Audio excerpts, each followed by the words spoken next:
Hi friends. IPS பத்தி நெறைய reels போட்டிருக்கேன். ஐபிஎஸோட அறிகுறிகள் என்ன? காரணங்கள் என்னென்ன? எந்த மாரியான உணவுகள்லாம் வந்து சாப்பிடக்கூடாது அப்படின்னு சொல்லிட்டு நெறைய ரீல்ஸ் போட்டிருக்கேன். இந்த ரீல்ஸ்ல என்ன சொல்லப் போறேன் அப்படின்னு பார்த்தீங்கன்னா, ஐபிஎஸ் இருக்கிறவங்க எது குடிச்சா அவங்களுடைய குடல் வந்து சந்தோஷமா இருக்கும், அவங்கள ட்ரபிள் பண்ணாது அப்படிங்கிறத பத்தி தான் சொல்லப் போறேன்.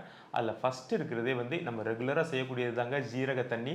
சீரகம் கொஞ்சம் எடுத்து அதை இடிச்சிட்டு சுடுதண்ணில போட்டு கொதிக்க வச்சு குடிக்கிறீங்க அப்படின்னா, இந்த ஜீரகம் என்ன பண்ணும்னா, நம்ம குடல்ல வந்து கேஸ் ஃபார்ம் ஆறத வந்து கம்ப்ளீட்டா ஸ்டாப் பண்ணிரும். அது மட்டும் கிடையாது, குடல்ல இருக்க தசைகளோட இறுக்கத்த வந்து இலகுவாக்கும், தசைகளோட இயக்கத்த வந்து சமச்சீரா வச்சிருக்கும். அதனால கான்ஸ்டிபேஷனும் ஆகாது, டயரியாவும் ஆகாது. அதோட சமச்சீரான இயக்கத்துல இருக்கும். அதுக்கு அடுத்தது பார்த்தீங்கன்னா, பெப்பர்மென்ட் டீ. இந்த பெப்பர்மென்ட் டீ என்ன பண்ணும் அப்படின்னு பார்த்தீங்கன்னா, நம்ம குடல்ல வந்து ஏதாவது ஸ்பாசம் அப்படின்னு சொல்லக்கூடிய தசை இறுக்கம் ஏற்படுது அப்படின்னா, அதையுமே கண்ட்ரோல் பண்ணி இலகுவாக்கி நம்ம சமச்சீரா வச்சிருக்கும். குடலோட இயக்கம் எப்பொழுதுமே வந்து நார்மலா இருக்கும். இது 2யும் ஃபாலோ பண்ணும்போது என்ன ஆகும்னா, ஐபிஎஸ் இருக்கவங்களுக்கு அவங்களுடைய சிம்ப்டம்ஸ் வந்து நல்லாவே பெட்டர் ஆகும். ஸோ வேற எந்த தொந்தரவுமே இருக்காது.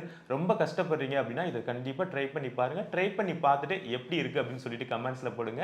இந்த இன்ஃபர்மேஷன் பிடிச்சிருந்துச்சுன்னா மறக்காம எல்லாருக்கும் ஷேர் பண்ணுங்க. Thank you.